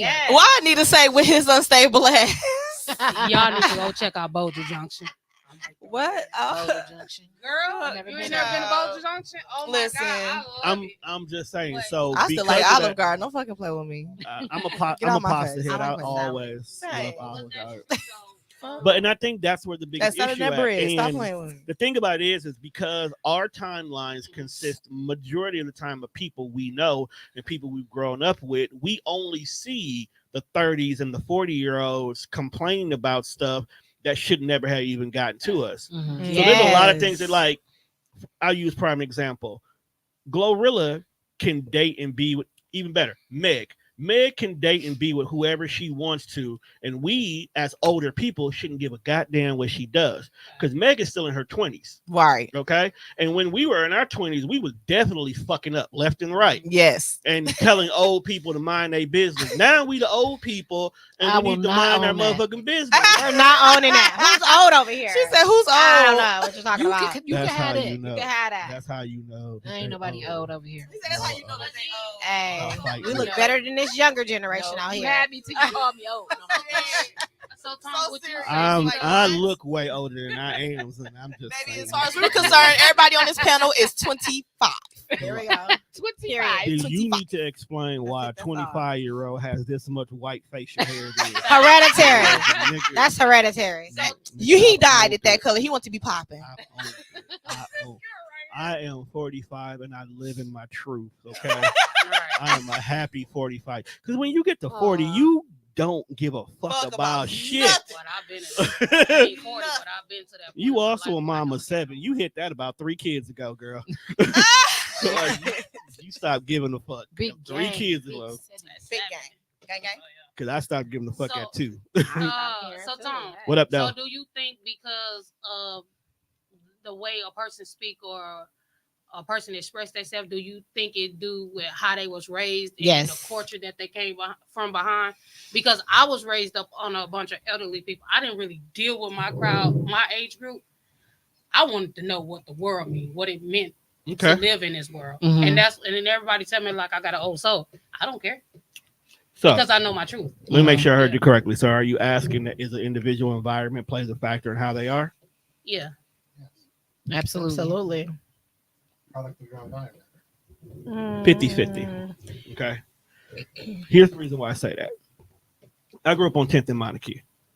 I ran with the hustlers, the dealers, the pimps, and the hoes. But you can have a conversation with me and you would never assume that. I could sit here in front of y'all and say I moved weight across state lines and nobody will believe me. Can I say point where the trick's at? And you'll know. Probably.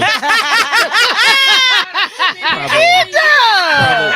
Probably. He know pimps and hoes. He got to know the tricks. Probably. Probably. I could tell you some of the traits to look for. Okay, let's do that. You gotta do your own homework. But I say that is because based on that information, I should be nowhere near the way I am now. Okay, so my environment can play a factor in who I am, but it plays a factor in how I move. It doesn't play a factor in how I think. Experience is what really makes an individual who they are, because I chose not to stay within that whole entire mentality. I chose that I want to see what the other world was. My grandma told me a long time ago is you can't hate something if you don't know nothing about it. Exactly. Okay. And the only way you can know something about it is if you go out there and you experience it. So I can't say I don't like dealing with white folks. I even give you one better. I can't say I will never date a white woman until I actually deal with white women. Okay. Only took one. Only took one. But I just use that as an example because anybody who knows me, they know that whenever a certain crowd of people come around me, I move around quickly. And they may not have any interest in me whatsoever, but because of what I've learned, I behave that way. But yet I can still move in any spaces and place. But I'm from 10th and Monarchy. I should be ignorant. I should be dumb. I should still be wanting to be doing this. I should feel like my only way of ever getting out the hood was selling drugs, playing basketball, and becoming a rapper. That's a stereotype. But What that's that what I'm say? getting at, though. You're like that because if you train up a child, they will not depart from those ways. But life has a way of lifing, and sometimes you'll just make your own decisions. True, but at Right, the you same gotta time, wanna make That's your sort of like decision. me. but at the same time, taking consideration if you don't properly train your kids. So I can tell you 1 + 1 is 2, but if I'm not telling you how 1 + 1, 2 can work towards your life, what you just taught me won't stick with me. Exactly. There's a lot of parents who will tell their kids don't do A, B, C, D, and you got to go to school, you got to get an education, you got to go to college, but you don't tell them why those things are so important. You don't show them the results of choosing this, choosing that. And then on top of that, when they get old enough to truly understand it, you don't tell them there's also alternatives because not everybody's built for college. Right. Okay. Yeah. It took me 3 times to realize, fuck this school shit. Yeah. Okay. It only took me one. It took me But 3 then you times came and back. $20,000 later. Right, When I you was think- ready. right. But the thing about it was I only went to college because that's what I was told I was supposed to do. Yeah. That's what the school system teaches you to do. They teach you to go to college. They teach you to continue to be a part of this pipeline of education. And then you get on the other end of it. You got your degrees. And depending on the career field you went in, you may not even have a job. True. You $100,000 in debt, but you're not even in the job that you went to school from. And then you got to go back to school to get some other stuff just to be able to get a basic job so you can pay the student debt, but yet and still you still were not able to use your degree. Then you come to find out that when you finally get into the career field you are, there's somebody who's 6 years ahead of you in that job who went to tech school for 2 years, got the same job. Or let's not forget about nepotism, where you worked your ass off to get this promotion, but because you the nephew of the CEO, he automatically got that position. Or that internal favoritism. That shit Right. See what I'm saying? It does. It does. I know Anita on my ass. Yeah, Anita. Listen, shout out to Anita. I fuck with Shout her. out to I agree Anita, with because everything I'm she saying. definitely in the comments like No, sticking She is with us. definitely- I fucks Facts. with you, Anita. I fucks with you. no, but it's a little bit, at the end of the day, it's a little bit of A, it's a little bit of B. Your environment will dictate how your platform will be, but it's up to you of how you grow from that foundation. I can have a solid foundation, a 2-parent household, grandma holding us down. This is the big mama house where everybody comes, big family. I talk to everybody. I'm connected with everybody and grow up and be an adult and become a loner. You know what I'm saying? It has nothing to do with your environment 100%. But what it does teach is you, I know how to move with people. I know how to read the room. I know how to sit back and learn more about you before you even have one word come out your mouth. Most definitely. So That's why he said I'm intimidated. He read you already. I've read every single person from the very first time I meet every single person. But what I do is I have an idea of you, but I don't let that be how I decide how I move with you. That's now up to you. Like, I can read Tika and tell how the kind of person she is, but what she conveys to me will determine where our friendship will go. Will it be strictly business? Will we be friends, or is somebody I'll never speak to again? That's up to you to decide that. But I already have my interpretations of where you are and how you are. Facts. Yep. I love it. Anybody else got more questions? I can ask some more questions. You be looking. I know. I got a question for y'all. Let's go. I got a question for y'all. Someone got a question for us. What is y'all why? Huh? What is y'all why? Just in general. When you get up every day and you know that you got shit to do, what is your why to do it? Because if I don't do it, nobody else will. That's That's not necessarily true though. No, it's true. It's definitely true. If I would have just sat back and dreamed about facts by fiction, that's exactly what it would have been. A dream. Fiction. And I would have been dreaming at my job. That's daydreaming. So why did you choose that avenue? Because I was scared for it to become a nightmare. Explain. Not ever had done it and regret not doing it. Is that what you mean? Sure. I rather fail fast and fail forward and fail often and learn from my mistakes and have my last L be the L and successful, rather than sit back on my ass and just say, what if? I wish I could have, would have, should have. You know what I'm saying? I would be remiss if I didn't. So let me ask you a question. I love that. Let's go, Judge. Let's go. Let me ask you a question. How long you been doing this? Doing what, podcasting? No, you're doing. I brand for about 2 years, 3 years. 2 years. At least one point in time during your 2 years, have you ever hit the floor where you'd be like, you know what, this ain't worth it? Yes. What made you get up?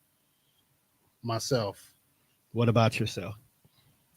Again, saying if I don't do it, nobody else will, man. Somebody got to believe in my dream. Someone has to nurture it. Someone has to pour into it. Otherwise, these roots that I've stapled into the ground that I've built is nothing. It all. Have you ever seen a shriveled up plant? And it's still alive, but it just need water. Yeah. Yes. Ooh, you just said something. Woo, let's go, Judge. Let's go. That's my wife. That's So my let me- wife. Let's go, Judge. So let me ask you this question. When the support wasn't initially there, what made you move forward? Knowing that there is a community out there. It's a 3-3-3 rule. 3 people is gonna like it. 3 people is not gonna fuck with it, and 1 person is not even gonna know you exist, or 3 people not gonna even know you exist. So if you find your tribe and you find the people that fucks with you and fucks with what you gotta find your tribe in whatever you're doing. Otherwise, no matter what you're doing, you're not gonna succeed. If all of us sold a bottle of water at what, $3, we got all of these $3. That's 3, 6, 9. Damn, you're fine. I don't understand. And if you got the time, then you got the grind. 3, 6, 9. And if you got the grind, then we all gonna shine. Come on, for sure. Real talk. And that's some real shit. I love Judge. I love you, baby. Jessica, I kind of already know your why, but I want the world to know your why. Why do you do what you do? And I'm not talking about the babies part. I'm talking about why do you do what you do for you? Why I do what I do? Because the household I grew up in, we struggled. Okay. Like I seen ends meet, didn't meet. I seen ends meet. But to see my mama work the way she worked, I didn't want to be that person. Okay. The worst thing somebody can tell me that just light my fire, tell me I can't do something. Mm-hmm. And if you tell me I can't, I'm going to tell you. Do that one more time for the one time. I swear. But really it's because of what I seen in my past, and not only what I see in my past, but I see the struggle. Okay. The only thing, and this is not knocking y'all 3, so don't take this the wrong way.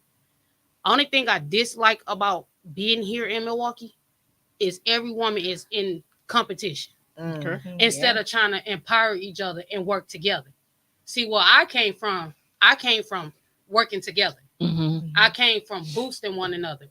But for me, my main why is to see is because when I wake up in the morning, I tell myself, I'm not gonna be in this same place for long. Okay.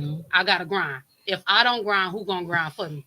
And I allow myself, and I feel like if I wouldn't have done it, and I had this conversation with Judge the other day, that I allow myself to pour into everybody else's dreams and everybody else ambition and whatever else they wanted to do, till I put my dreams and goals on hold. And I allow myself to be behind the curtains. And I allow other people to live the dreams or what I wrote out or the plans that I had for myself. But one thing I got to give her credit for, Savannah, when we was at 1700, she said, I don't care how many people have that same idea. They ain't going to do what you do. They ain't going to say what you say. They ain't going to rock the way you rock. Yeah. You got your own brand. You got your own flavor. All right, let me ask you a question. Exactly that. In quotations. Let me ask you a question. What's You up? about to drop a book. It's fucking fire. I already got a copy of it. What is the end goal for your book? Oh shit! I mean, shoot. Right now, my biggest end goal is to have it all across the world, and I do mean China, Japan, Europe, Egypt, wherever you are. Part 2 will be dropping. I was gonna wait till I get on your thing, but I will. I'm just gonna set it now. But my goal is to hopefully that book helps somebody. Okay. And when I wrote that book, when I didn't, at that time, I was going, today made a year that I've been divorced. Okay. Today made a year, but 2.5 years of me being single. Also today. But writing that book, I was going through some things. And I got my minister license, and then I got my ordination. So it's coming up to a year for that, August 27th. But what did it for me was I had to separate myself. I joke a lot and I do a lot, but I had to separate my natural life from my spiritual life. And that what really created that book. And during that time of me writing that book, I was really going through some things. And I wanted a platform for every young lady, every man to have something that they can relate to. And when I did it, and I'm like, okay, God, you tell me to do this. People ain't going to hear my voice. People ain't going to do this. People ain't going to do that. And then that's when reality kicked in, that I was doubting myself. Okay. I was down myself. That's Thanks to deep. this guy right here, I poured into him because he was going through some things. But at the same time, as I poured into him, he poured into me. And I got home. I said, "Fuck it." I post that lunch. I said, "You know what?" Because it was just that extra push I needed. Nobody knew. My family's like, "You didn't tell us." I said, "Because every time I tell y'all something, I know it's not sincere. Oh, congratulations. Oh, I believe in you." So when God told me to shut my mouth and move in silent, now everybody got to watch me from the back. See, I was back there, Hey, but that's now I'm in the cakey. front. So you got to sit me at the table. So you Ooh, got to that's pick right. the table that I'm at. 'Cause if there ain't Preaching. gonna be room for you, baby. Trust me, my table's already full. Hey, Let's need go, you. Jessica. I need you to wrap it up. And she I need you to wrap always it up. knew We got this. other people talking. Need you to wrap that up? I'm done. That was your spiritual moment. She always knew Just this. mess- She powerful. She always knew that, and you have to have. And when you have self doubt, you have to acknowledge that your inner me is your enemy. And you got to drop that shit like a bad habit. And she just sometimes we know these things, but we just gotta be reminded of who we are and what we're doing and where we're going. So that's all she needed. But That's she all lit she that needed. fire, and I can't forget about Kendra. And actually, all of y'all sitting at this table. Hold on, they about to have their flower in a minute. Hold on. Save all the comments to the end. It's on you, then. It's on. Oh, it's on me? It's on you. It's on you, boo. Hold on. Oh, Damn it. I okay. ain't asked a question yet. Okay, it's my time. No, you're a comedian. Contrary to popular belief, it's probably one of the hardest professions to do. It's oversaturated, it's underappreciated, and it's dope. What is your why? Because I truly have seen you grind harder than most of the comedians I know, and I damn near know every last one of them in the city, and then some. Shout out to Kelly Kells. Shout out Kelly Kells. I love you, boo. Shout out, Kels. We love you. So, what is your why? What makes you get up and go to a show where it may be 5 people, it may be 500? What keeps you moving?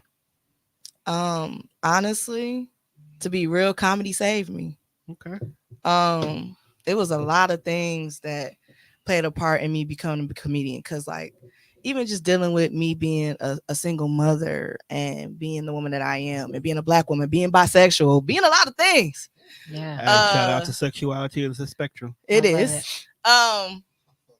Being who I am as a person. Like I said, comedy saved me. When it always, everything that was traumatic in my life always came back to me turning around and laughing at something.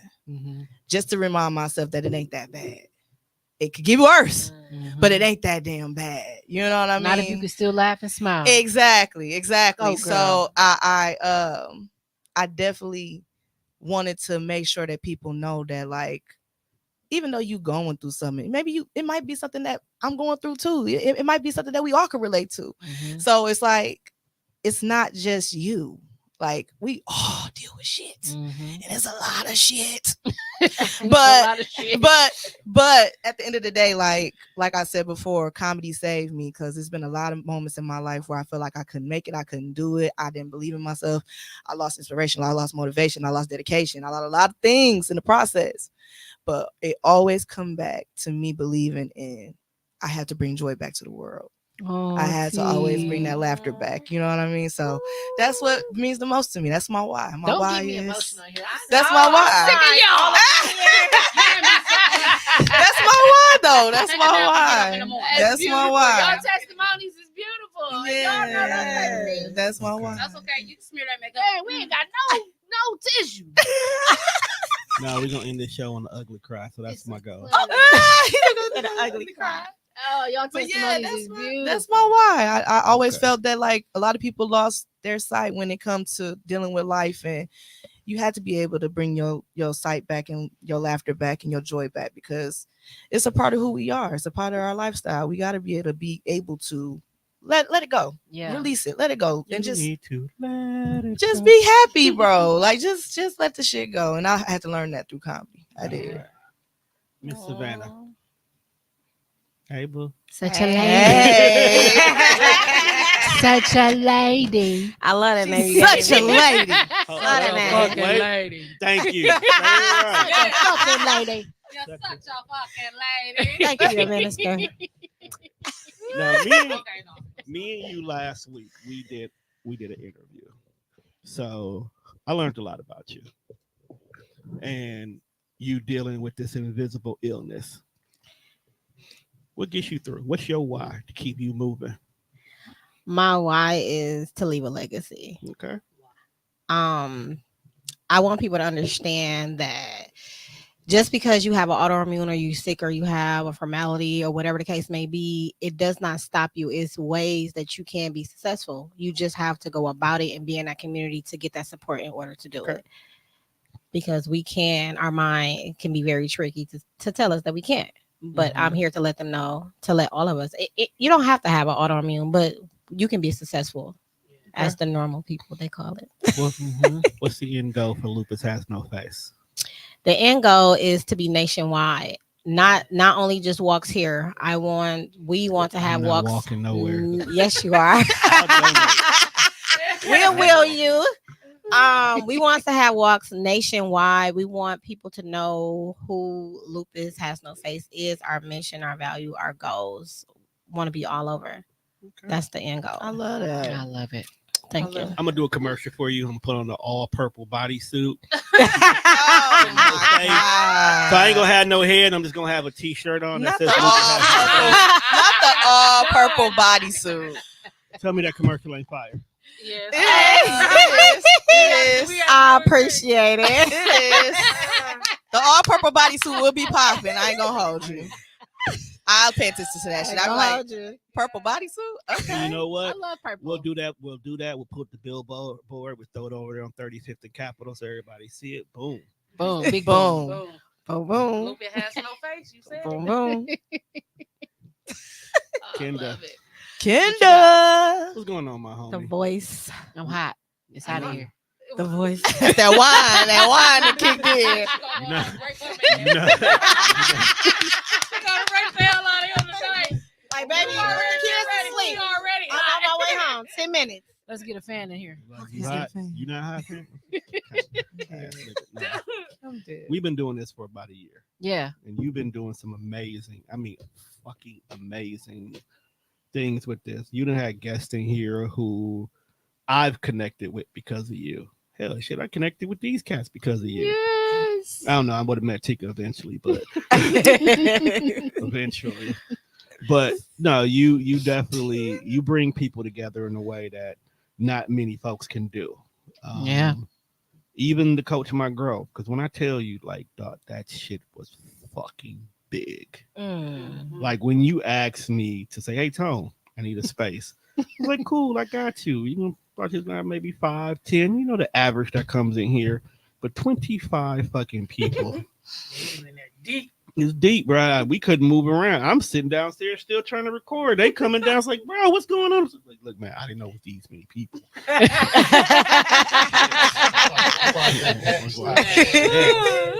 That's amazing. That's amazing. But at the end of the day, outside of Coach My Growth, matter of fact, yeah, let's even start there. Okay. Why? Man, I want people to understand that just because they struggle through something doesn't mean that they can't give other people the game. Okay. You know what I'm saying? Like, I just kept hearing that over and over. People kept saying, well, I had to go through it. You got to go through it too. No, the hell I don't. And neither do you. Because if you know something I don't know, and I know something you don't know, and flip that shit around however way you got to flip it, we all can contribute to each other's growth. We all can contribute to each other's elevation. And I just wanted people to really see that it takes a community. Right. You know what I'm saying? We got to have that mindset. It's really about how you think and what you really want out of things. Right. So that's what Coach My Growth is for me. Okay. Literally coaching each other's growth, coaching each other's ability to be accountable for what we want out of life. Yeah. And not just self-accountability, but community accountability. Nobody wants the community accountability. They barely want the self-accountability. Right. Right. You know what I mean? So let me ask you this question. now that you've actually have a realization of what and why you do this, you get on my nerves. When is the next one? what's stopping you from making that next step? Man, And don't say money, because you got the gift to gab. You can get somebody to give you money. I'll tell you what it is. People be wearing you out. But you know what? It's coming back. It's coming back. You want to know what mistake you made? It's the same mistake I used to make. Man, You don't use your team. You got a team of people behind you. You just got to get the right people in the right places, and I guarantee you, this shit will be smoother than you think. and that's what I'm working on. Just like I said, if each of us sold a bottle of water for $3, good. what we got? Damn, you 3, fine. 6, 9. Damn, you fine. This nigga here. Man, the fact that that's a new logo for us is crazy. Anita, where the fuck you at, yo? She probably at She said, "Woo, that Cheerleader. next generation 1, 2, or 3.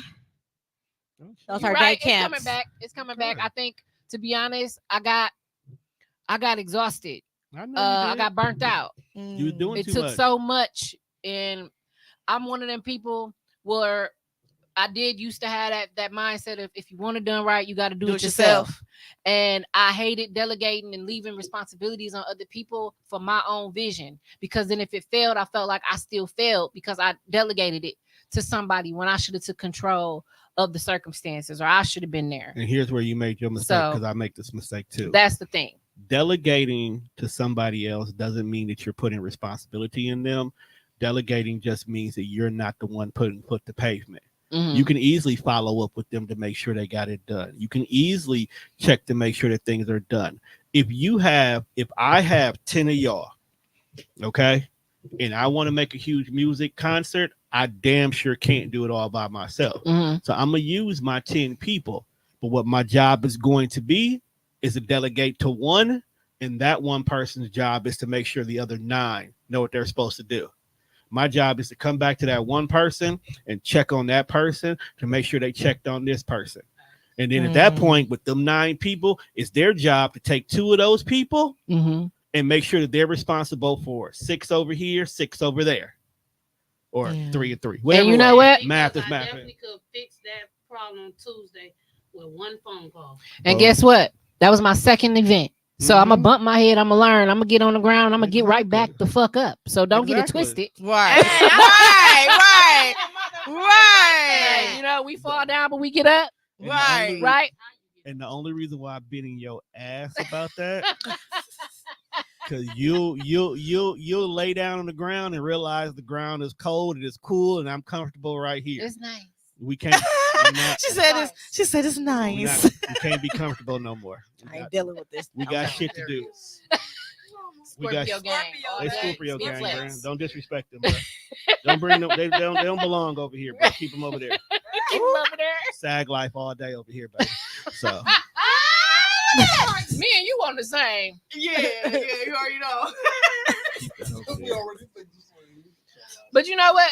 I appreciate that. I appreciate you saying that. But yes, right now I'm just. Because I'm gonna stay in your I ass. got. I until know do you it. is. Okay, I just want you to know that.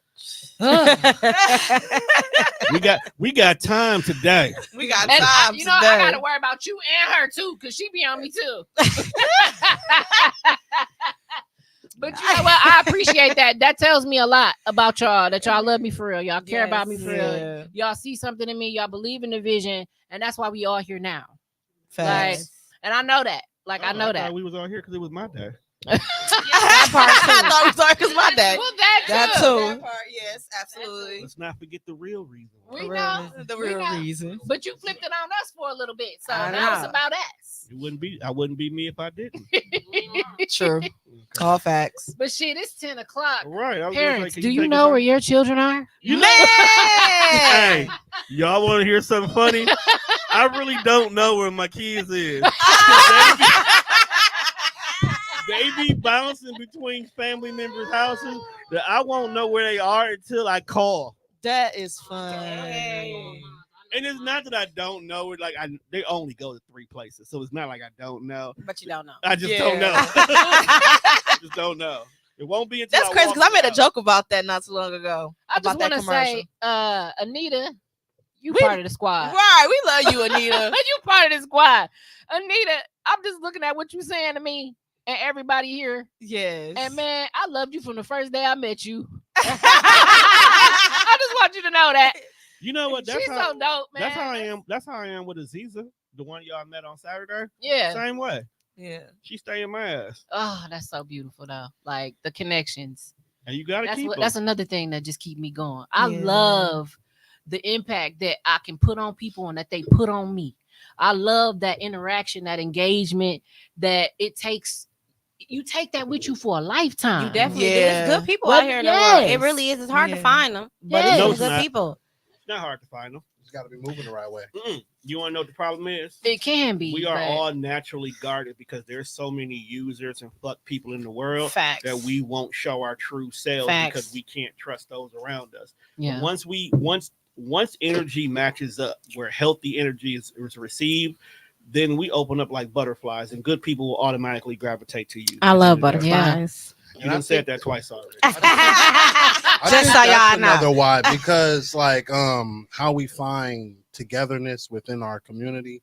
When we were by ourselves, I don't know, I could speak for myself, but I didn't have this much community within myself, you know. Support is everything. It is. You know, it is. So like if you're lonely, you'll die sooner. This is actually a true statement. Yeah. Of course it is. I'm Judge Rogers. Oh my God. Of course it is. I'm Judge Rogers. Judge, you funny.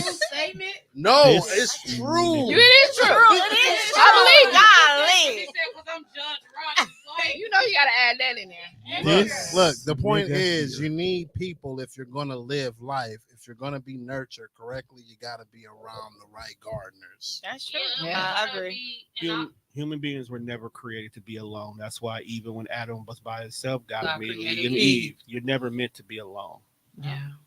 We just don't function well. That's Anita, you need to put your guards down. Put your team to work too, because she be overly doing it.